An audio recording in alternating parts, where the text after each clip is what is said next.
하나님께서 이 시간 주시는 말씀 같이 보도록 하겠습니다. 신약성경 고린도후서 5장 17절 말씀입니다. 우리 같이 이 말씀 한 목소리로 읽어보도록 하겠습니다. 고린도후서 5장 17절 말씀입니다. 함께 크게 읽겠습니다. 시작. 그런즉 누구든지 그리스도 안에 있으면 새로운 피조물이라. 이전 것은 지나갔으니 보라 새 것이 되었도다. 아멘. 가르칠 수 있는 용기라는 제목으로 말씀 전하도록 하겠습니다. 오래됐습니다. 벌써 한 10년, 20년 이렇게 가까이 된 책 같은데요. 교사들이여 절대 가르치지 말라라는 책이 있었습니다.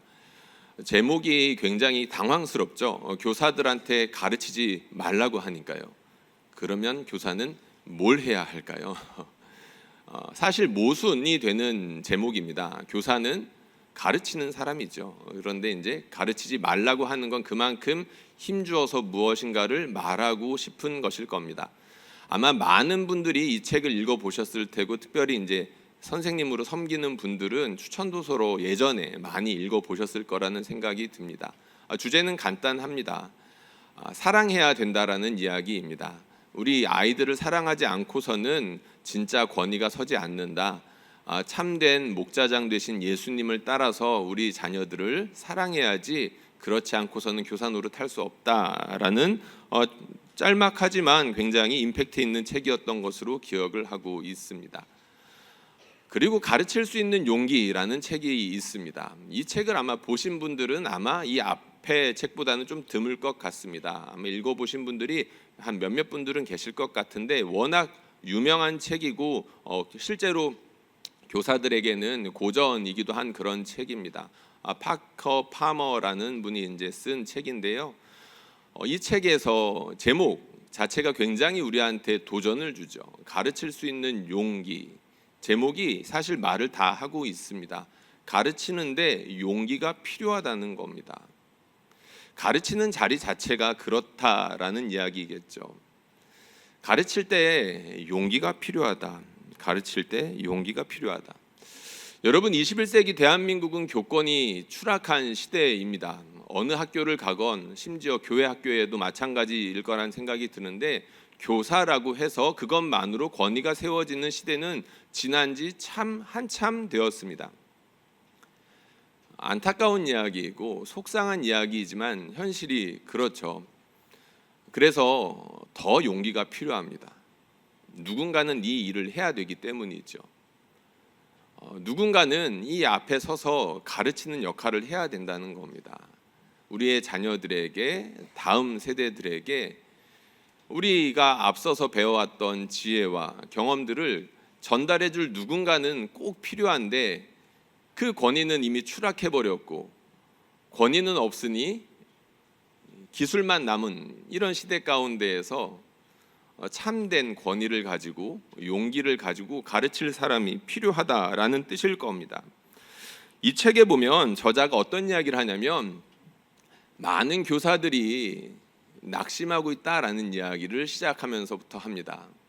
많은 교사들이 학교도 그렇고요, 교회 학교도 그렇고 아마 다 해당이 될 건데, 마치 가르치는 학생들 앞에서 벌거벗은 알몸을 하고 있는 것과 같은 그런 느낌을 받는 교사들이 정말로 많다라고 이렇게 지적을 하죠.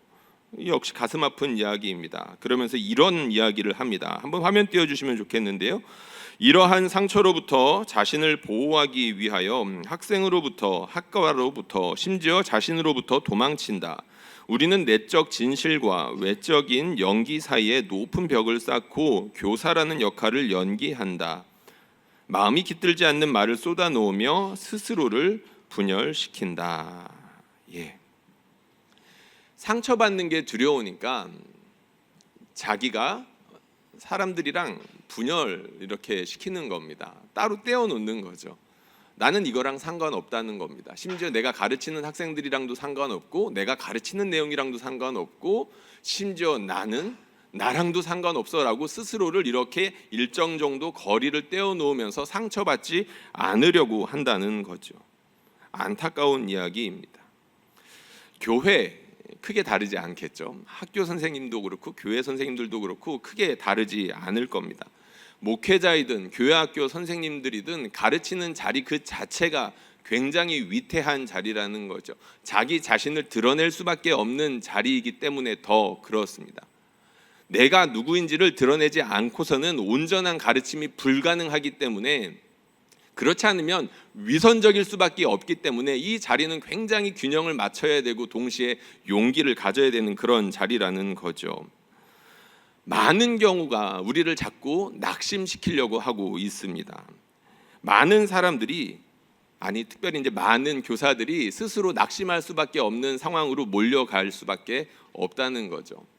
그런데 아마 학교에서 일선에서 가르치는 선생님들도 그렇겠지만 교회학교 선생님들, 제가 보기에는 더 그럴 수밖에 없는 그런 상황에 놓여 있는 것 같습니다. 왜냐하면 우리가 가르치고 있는 복음의 진리가 어느 정도 그런 위험을 내포하고 있기 때문입니다. 이게 무슨 말이냐면, 우리가 가르치는 내용이랑 우리의 삶이랑 어느 정도 괴리가 있을 수밖에 없다는 거예요. 하나님께서 우리에게 무엇을 명령하고 계십니까? 온전하라고 말씀하십니다. 하나님께서 자신의 온전함 같이 너희도 온전하라고 말씀하시거든요. 이 말씀대로 살아갈 수 있는 사람이 누가 있겠습니까? 이 단에 서고 있는 사람 저조차도, 그리고 학생들 앞에 서고 있는 여러분들도 마찬가지이겠죠. 예수님은 하늘에 계신 아버지처럼 너희도 온전하라고 했습니다. 이건 예수님만 하신 말씀이 아니에요. 구약 성경으로부터 신약 성경까지 일관된 가르침입니다. 하나님의 백성이라면 하나님을 닮아야 된다. 이것이 성경의 주요한 메시지라는 거죠. 아이들한테 뭘 가르치라는 겁니까? 너희 하나님을 닮아야 돼 라고 가르쳐야 되는데, 우리가 정작 하나님이랑 이만큼이나 거리가 있는데 그걸 우리 말로 해야 되는 상황에 놓여 있기 때문에 용기가 필요하다라는 겁니다. 나 부족해. 그러나 하나님 사랑해. 그리고 너희도 사랑해 라고 말할 수 있는 배포가 좀 필요하다라는 거죠. 어느 정도 이 정도 용기가 없으면 일단 그 자리에 서는 것 자체가 힘들다는 것입니다. 이렇게 우리가 가르치고 있는 진리 자체가 앞에 아이들에게 가르치는데 굉장한 용기를 필요로 한다, 이런 중요한 사실 외에도 여러 가지 일들이 우리를 낙심시키고 있습니다. 이건 학교 선생님이나 교회학교 선생님들이랑 비슷한 처지에 있을 것 같은데, 우리를 낙심시키는 이유들이 어떤 게 있을까요? 대표적으로는 말하는데 듣지 않는 겁니다. 앞에서 말하고 있는데, 제가 여기서 말하고 있잖아요. 쳐다보지도 않고 심지어 졸고 있고 심지어 자고 있고 그럴 수 있다는 거예요. 근데 저는 이제 여러분들을 사랑하니까 이해할 수 있어요. 예, 저는 마음이 넓잖아요. 그렇죠? 근데 여러분들 가운데 내 앞에서 자꾸 졸아요, 학생이. 근데 사실 이제 워낙 시간 자체가 짧기 때문에 조는 경우는 별로 없겠죠. 근데 대놓고 무시하는 경우들은 왕왕 있을 겁니다. 선생님 무슨 말을 그렇게 해요? 라고 이렇게 건방지게 대드는 아이들도 있을 것이고, 나는 그렇게 생각하지 않아요 라고 눈 똑바로 쳐다보면서 이렇게 얘기하는 아이들도 있을 것이고, 아니면 관심 없다는 듯이 그냥 자기들끼리 떠드는 애들도 천지일 겁니다. 그럴 때 우리가 낙심할 수 있다는 거죠. 그리고 이거는 이제 사실 목회자에 해당하는 얘기일 수 있는데, 이제 교회학교의 이제 목회자분들이나 아니면 교구 목회자들, 무엇보다 이제 담임 목사님에게 해당이 될 수 있는 말입니다. 어떤 것들이 우리를 낙심시키냐면, 생각지도 않은 일들로 오해를 받을 때 낙심이 됩니다. 이제 담임 목사님 같은 경우에는 이제 1000명이 넘는 성도들을 섬기다 보니까 그런 오해들이 수시로 있어요. 예를 들자면 대표적인 건 이런 겁니다. 앞에서 설교를 하는데 듣는 분들 중에 일부가 이건 나를 저격하는 설교야 라고 생각하는 경우들이 실제로 있어요. 매주 있어요, 여러분. 안 그런 것 같죠? 정말 그렇다니까요.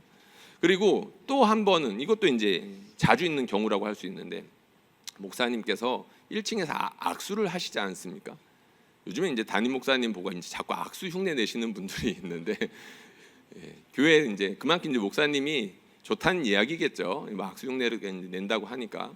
근데 이제 어떤 성도님들이 담임 목사님과 꼭 악수를 하고 싶어서 뒤에서 이렇게 기다릴 수 있잖아요. 근데 악수를 하는 사람들이 좋기 많게는 100명도 될 수 있지 않겠습니까? 근데 그러다 보면 놓칠 수 있잖아요. 너무 바빠가지고 얼굴도 못 마주칠 수 있고, 악수는 하는 것 같으나 딴 데를 쳐다볼 수 있고, 뭐 그럴 수 있거든요. 그런데 이런 일들이 2번, 3번 그 성도님한테 반복될 수 있겠죠. 근데 그러면 목사님이 바쁘시구나 라고 생각하면 되는데, 우리 목사님이 변했어, 이렇게 생각하는 분들이 있어요. 한 분만 있으면 다행인데 2분도 있고 10분도 있고 가끔은 20분까지도 있어요. 그러면 이런 오해들이 하나씩 둘씩 쌓이다 보면 어떻게 될까요? 목사님이든 교회 학교 선생님이든 마음이 아픕니다. 상처가 되죠. 낙심이 됩니다. 가르치려고 하는데 이 단에 서는 게 용기가 나지를 않고 학생들 앞에 서야 되는데 그 학생들 앞에서 감히 복음에 대해서 전할 수 있는 용기가 사라진다는 거예요. 이것뿐이겠습니까? 수많은 이유들 때문에 우리가 가르쳐야 하는 대상들 앞에서 용기를 가지고 담대하게 복음의 진리를 전하기 힘든 여러 가지 이유들이 있다는 것입니다. 여러분, 그런데 바울도 그랬습니다. 참 희한하죠. 위대한 사도, 신약 성경에 예수님 빼고 원탑이라고 한다면 저는 바울을 꼽고 싶은데 바울도 그렇게 오해를 받았습니다. 바울이 어떤 오해를 받았나, 이 말씀 한번 저희가 같이 읽어보면 좋겠는데요. 고린도후서 10장 10절에 있는 말씀입니다. 고린도 성도들이 바울을 향해서 이렇게 말했다고 합니다. 시작. 그들의 말이 그의 편지들은 무게가 있고 힘이 있으나 그가 몸으로 대할 때는 약하고 그 말도 시원하지 않다 하니. 요즘 말로 하자면 우리 목사님 못생겼어, 우리 목사님 설교 못해, 이 말입니다. 참 가슴 아픈 이야기죠. 누가 저한테 그런 이야기를 대놓고 한다 그러면 못 참을 것 같아요. 저는 마음이 좁으니까요. 예, 마음이 넓을 때가 있고 좁을 때가 있습니다. 바울은 어땠을까 사실 좀 궁금합니다. 사실 이런 내용이 편지에 자세하게 나와 있지는 않거든요. 바울이 뒤에 가서 욕했을 수도 있고 화를 냈을 수도 있겠지만 적어도 이 편지 가운데 그런 모습이 나타나지는 않습니다. 성도들, 자기가 특별히 자녀와 같이 사랑했던 성도들이었습니다. 고린도서에 보면 어떤 내용들이 있냐면 자기가 해산하는 수고를 통해서 나았다라는 표현을 하거든요. 그러니까 개척한 거예요. 개척해가지고 한 명 한 명을 간절히 기도하고 아파하는 마음으로 그렇게 품으면서 개척한 교회인데 그 성도들이 바울을 대놓고 저격한 겁니다. 우리 목사님 볼품없어, 우리 목사님 설교 못해. 그런데 그 목사님을 향한 저격이 거기에서 그친 게 아니었습니다. 사도 바울에 대한 정체성을 흔들어 놓을 만한 공격으로 커지는데 이 험담은 점점 커지기 마련이죠. 고린도 성도들이 사도 바울을 향해서 어떻게까지 공격했냐면 바울은 사도가 아닐지도 몰라 라는 데까지 나아갔습니다. 왜 그랬을까요? 일단 기본적으로 바울은 예수님과 함께 다니지 않았잖아요. 그러니까 비교가 됐던 겁니다. 다른 베드로라든지 여러 사도들과 자연스럽게 비교가 될 수밖에 없는 상황이 있었던 거죠. 그런데 심지어 볼품없죠. 게다가 설교까지 못하죠. 그러니까 저 사람 사도 맞아? 라는 이야기가 점점 불길 번지듯이 고린도 교회 가운데 있었다는 거죠. 그래서 고린도전서도 그렇고 고린도 후서도 봐도 그렇고 사도 바울이 자기의 사도권을 변호하기 위해서 무지하게 애를 씁니다. 야, 내가 권리가 없어서 이런 줄 아냐라고 말부터 시작해가지고 내가 사도로서, 심지어 내가 다른 사람들에게 사도가 아닐지 몰라도 너희에게만큼은 사도야라는 것들을 막 구구절절하게 쓰는 장면들이 나오거든요. 얼마나 애가 탔으면 그렇게까지 했을까요? 만약에 바울이 예전 같았으면, 그러니까 예수 믿기 전 같았으면 바울은 많이 화를 냈을 겁니다. 예수 믿기 전에 바울 어땠나요? 자기하고 믿음이 다른 사람들, 특별히 그리스도인들을 때려잡기 위해서 다녔던 사람 아니었겠습니까? 그랬던 바울한테 누군가가 손가락질하면서 저격했다라고 한번 생각해 보세요. 바울이 참았을까요? 아마 그렇게 쉽진 않았을 겁니다. 그런데 놀랍게도 바울이 이러한 공격을 받으면서도 어떻게 고린도 성도들에게 대했는지에 대한 이야기가 나오는데 이 말씀 저희가 한번 또 같이 읽어보면 좋겠습니다. 고린도 후서 6장에 있는 말씀인데요, 저희가 한번 같이 읽어보겠습니다. 혹시 말씀이 있을까요? 예, 같이 있죠? 한번 같이 읽어보겠습니다. 시작. 고린도인들이여, 너희를 향하여 우리의 입이 열리고 우리의 마음이 넓어졌으니 너희가 우리 안에서 좁아진 것이 아니라 오직 너희 심정에서 좁아진 것이니라. 내가 자녀에게 말하듯 하노니 보답하는 것으로 너희도 마음을 넓히라. 아멘. 지금 사도 바울이 자기가 마음을 넓혔다라고 표현을 하는 거 보니까 잠시 좁아졌을 것도 같아요. 그렇죠? 자기가 마음을 일단 넓혔다라고 하니까 공격하니까 일단 움찔했던 겁니다. 그런데 마음을 넓히는 과정이 분명히 있었던 것으로 보이죠. 그래서 마음을 넓혀서 뭐 했나요? 다시 가르칠 수 있는 용기를 가지고 그 자리에 선 겁니다. 붓을 든 거죠. 내가 너희에게 전하는 복음은 이런 거야. 내가 그동안 너희한테 전했던 복음도 이런 거야. 그래서 내가 지금 너희에게 전하는 복음도 이런 거야 라고 다시금 가르칠 수 있는 자리로 가서 붓을 들고 그들을 가르치기 시작했다는 것입니다. 저 사람들이, 그러니까 이 고린도 성도들이 아직은 어려서 그렇지, 아직은 잘 몰라서 그렇지, 그럴 수 있어 라고 생각하면서 마음을 넓히기 시작했다는 것이죠. 이게 참 신기합니다. 바울이 어떻게 이렇게 마음을 넓힐 수 있었을까? 제가 방금 말씀드렸던 것처럼 저는 마음이 좁다고 그랬잖아요. 그리고 여러분들 가운데에서도 저 못지않게 마음이 좁은 분들이 많이 있을 거거든요. 제가 몇 명은 알아요, 최소한. 저하고 지금 눈 마주치시면 안 돼요. 제가 막 갈 수도 있어요, 그런 분들. 예, 그렇죠. 마음이 좁은데 이 마음을 넓히는 게 쉬운 일이 아니거든요. 근데 바울은 어떻게 이렇게 마음을 넓히고 자기를 공격하는 성도들을 향해서 다시금 마음을 넓히면서 품을 수 있었을까? 오늘 말씀이 저는 그 비밀이라고 생각합니다.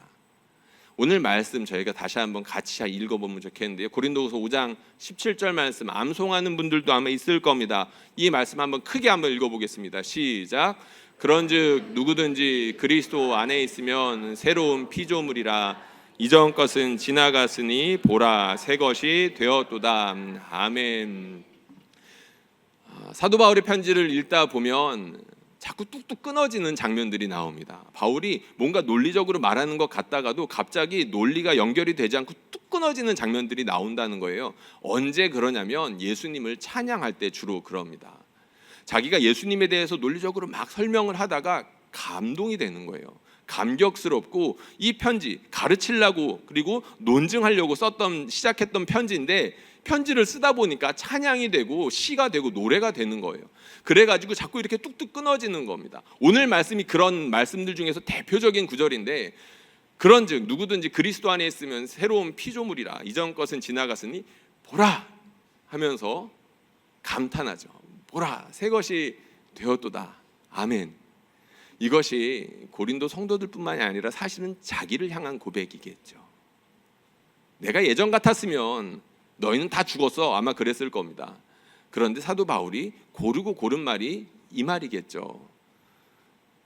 감동하고 있는 거예요.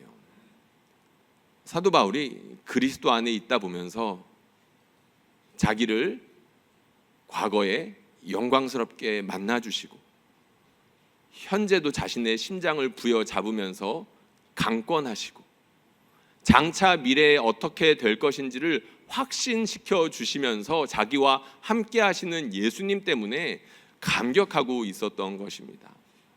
이 감격이 없이는 가르칠 수 있는 용기를 어디서도 가질 수 없다는 것을 바울은 이미 잘 알고 있었던 것 같아요. 그리스도 안에 있으면서 자기가 앞서서 예배자로 있을 수 있었다는 거죠. 자기가 예수님 안에서 감동하고 감격하고 그러면서 자신이 어떻게 새로워졌는지를 자기가 늘 경험하는 가운데 맞아 내가 누구이지라는 것들을 확실하게 확인하는 가운데 맞아 나는 주님께 사랑받는 사람이야. 나는 부족한 사람이지만 여전히 부족한 사람이지만 하나님께서 사랑하기로 작정한 구원하시기로 작정한 또 다른 사람들을 세우시기 위해서 특별히 이방인들을 위해서 그 사람들의 빛으로 부름받은 이방인의 사도야 라는 확실한 자기 정체성이 있었다는 것입니다. 제가 가르칠 수 있는 용기라는 제목으로 말씀을 전하고 있는데 사실은 이 책을 보다가 제가 마음에 확 와닿은 장면이 있었습니다. 바로 이 내용인데 바울에 대해서 사실 말하는 건 아닌데 너무 바울에 대해서 잘 표현하는 것 같아서 이 부분을 한번 가지고 와봤습니다. 이 내용을 한번 저희가 같이 읽어보면 좋겠습니다. 가르칠 수 있는 용기에 있는 말인데 조금 긴데 한번 같이 읽어보겠습니다. 시작.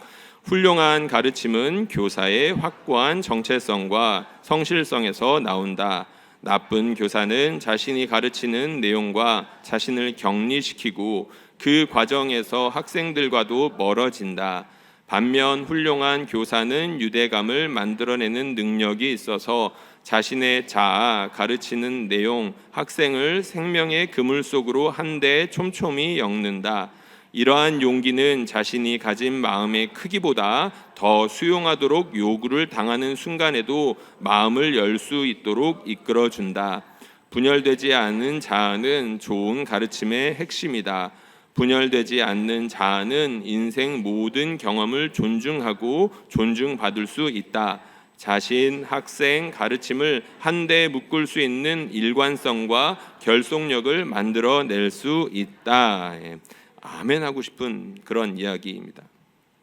바울이 흔들리지 않고 다시금 가르칠 수 있는 자리로 갈 수 있었던 중요한 이유를 설명해 주는 것 같습니다.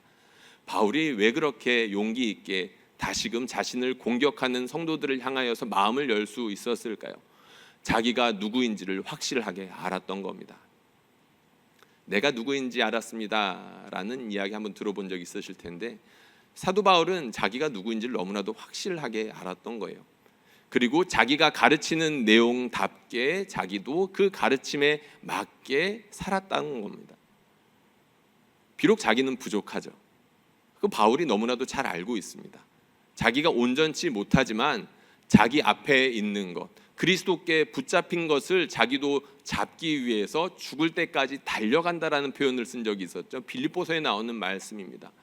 바울 자신이 먼저 그리스도 안에 있기를 힘썼고, 그리고 그 그리스도 안에서 은혜를 풍성히 누릴 뿐만 아니라 그리스도께서 부르신 그 상을 쫓아가기 위해서 먼저 성도들 앞에 반보든 한보든 앞장서서 그 길을 달려가고 있었기 때문에 우리 성도들에게, 그러니까 자기를 공격하는 성도들에게까지 너희가 따라와야 하는 길은 이 길이야 라고 자신 있게 다시금 말할 수 있었다라는 것이죠. 사도 바울이 앞서서 그리스도 안에 있는 가운데 누리는 평강과 기쁨과 감격이 어떠한 것인지를 먼저 알았기 때문이고, 그러한 감격 가운데 자신을 부르시며 그 부르심을 통하여서 이루시고자 하는 바가 무엇인지를 확실하게 알았기 때문에 나는 지금 부족하지만 너희 나하고 함께 가자라고 이야기할 수 있었다는 것입니다. 며칠 전에 방 청소를 시작했습니다. 이 말은 지금도 진행 중이라는 이야기인데요, 아주 오랜만에 그 방을 들여다봤습니다. 그 방에서 이제 제가 워낙 책 정리를 안 하다 보니까 책이 여기저기 쌓여 있고 그래가지고 책을 정리를 하고 꽤 많이 이제 버리기 시작했습니다. 책장을 버리고 그리고 예전에 사역했던 자료들 정리하고 이제 그러는데 비닐 파일을 하나 발견을 했어요. 그 비닐 파일을 보니까 제가 청소년부 교육자를 할 때 있었던 그런 내용들이 이제 한가득 있었던 파일을 보았습니다. 근데 그 중에서 이제 비닐 파일들을 그래도 이제 제 추억이기도 하니까 그 파일을 하나씩 넘겨보다가 간증문이 수두룩하게 들어있는 비닐 한 장을 제가 잡았습니다. 그래서 이제 털어가지고 한번 봤죠. 이게 수십 장이 이렇게 있더라고요. 보니까 제가 청소년부 가르칠 때 아이들 제자훈련 했고, 그 제자훈련 하던 받았던 아이들이 간증문을 이렇게 빼곡하게 정성스럽게 써준 내용들이 담겨 있었던 그런 종이들이었었습니다. 그래서 이제 그걸 뭐 다 볼 수는 없으니까요. 그래서 이제 한번 한 장 딱 뽑아서 봤는데 마침 제가 참 아끼고 좋아했던 그런 이제 학생의 간증문을 봤습니다. 근데 그 간증문을 보니까 작은 글씨로 A4 한 장에 빼곡하게 정성스럽게 쓴 그런 간증문들이 담겨져 있었는데 그 내용의 이제 큰 줄거리 두 개는 이거였습니다. 하나는 믿음. 믿음에 관한 무슨 내용이었냐면, 말씀을 듣고 배우다 보니까 믿음이라는 것만 있으면, 그러니까 예수님을 믿는 믿음만 있으면 내가 어떤 상황에 있든지 이길 수 있겠구나라는 고백을 하더라고요. 그러니까 했더라고요. 그때 이 고백을 보면서 참 신기했습니다. 도대체 내가 무슨 말을 가르쳤길래 얘가 이런 반응을 했을까? 그리고 또 한 가지 내용은 행복이었습니다. 왜 행복하다라는 이야기를 했냐면, 함께 아마 그 당시 한 10여 명에서 같이 제자훈련을 했던 것 같은데 이제 10여 명의 아이들이랑 같이 어울려서 말씀도 배우고 자신의 속 이야기도 솔직하게 꺼내놓고 같이 이제 놀러도 다니고 하면서 예전에 경험해보지 못했던 공동체를 경험했던 거죠. 그러는 가운데 내가 예수님 안에서 또 다른 예수님을 믿는 친구들과 같이 신앙생활을 하는 게 참 행복하다, 이런 이야기들을 간증문에 썼더라고요. 도대체 그때는 내가 어땠길래 아이들이 이렇게 행복하다라고 할 수 있었을까라는 생각이 들었습니다. 여러분들 왜 웃으시죠? 제가 생각하기에는 그때나 지금이나 크게 다를 게 없는 것 같은데 조금 변명을 하자면 그때는 참 뜨거웠던 것 같습니다. 지금보다 조금 더 뜨거웠던 것 같은데 전도사 시절에 뭘 알았겠습니까? 이제 막 신대원을 들어갔던 시절이었고 신학이라는 것도 처음 배우면서 막 두서도 없었겠죠. 아마 여러 목회자들 설교들을 짜집게 하면서 설교를 했을 것 같습니다. 그런데 이제 그런 와중에도 예수님이 제 마음을 알아주셨던 것 같습니다. 그리스도 안에 있으려고 했던 것은 분명하거든요. 다른 말 하지 않고 예수님 복음 전하려고 애썼던 건 분명하거든요. 그리스도 안에 있으려고 하다 보니까 예수님께서 저를 통해서 다른 아이들을 똑같이 세워가고 계시는구나. 여기서 똑같이라는 말은 저를 닮도록이라는 뜻도 있겠지만 우리 예수님 닮도록 우리 예수님께서 친히 이끌어 주셨구나라는 생각이 참 들었습니다. 부족한 사람이지만 우리 하나님께서는 바울을 통해서 일하셨던 것처럼, 그리고 또 다른 믿음의 수많은 선배들을 통해서 일을 하셨던 것처럼 그리스도의 복음이 헛되지 않도록 친히 가르치는 사람이나 가르침을 받는 사람들이나 그 가운데 역사하시면서 온전히 세워가시는 일을 하는구나라는 것을 새삼 확인할 수 있었던 좋은 시간이었습니다. 지난주에 저희가 제자훈련 수료식이 있었죠. 제자훈련 수료식 하면서 많은 이끄미분들과 교육자분들이 아마 감동을 받았을 겁니다. 왜냐하면 그분들이 직접 하나하나 써낸 간증문들이 참 감동적이었기 때문입니다. 한 사람 한 사람을 우리 하나님께서 어떻게 말씀으로 이끌어 가시나라는 것들을 확인할 수 있는 특별한 시간이었거든요. 그런데 제가 그 제자훈련 수료식이 특별했던 이유는 교육자들 외에도 다른 성도분들의 이끄미가 참 많이 세워졌고 그분들을 통해서 우리 하나님께서 동일하게 일하시는구나라는 것들을 확인할 수 있었기 때문입니다.